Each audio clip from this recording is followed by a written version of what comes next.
Кое да избера? Къде да живея? В Пловдив или в София? Цял живот живея в Илибето и едва наскоро се замислих кой от двата града, София или Пловдив, е по-добър вариант за живот за мен и моето семейство.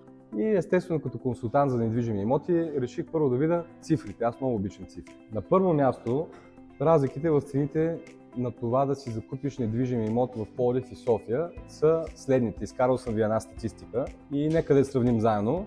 Отворен съм за коментари. Поред статистиката, център да си купиш имот в централна градска част в Пловдив ще ти струва около 1950 евро на квадрат, в сравнение с 2050 до 2100 в София. Ако искаш да си купиш в Кръшака, 1240 евро на квадрат, Тракия 1300, Кичук Париж 1340, Остромил Беломорски пак около 1300.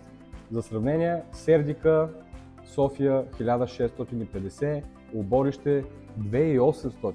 Вие софиянци добре ли сте? Какви сте цени? 2800 средна цена за Оборище. Нека някой да ми потвърди дали е наистина толкова. Зоопарка 2200, Дружба 1500 до 1900, а Младост 1200 до 1800 евро на квадрат. В заключение, около 400 евро на квадрат е разликата между това да живееш, да си купиш апартамент в Пловдив в сравнение с София. Продължаваме в следващото видео след няколко дена.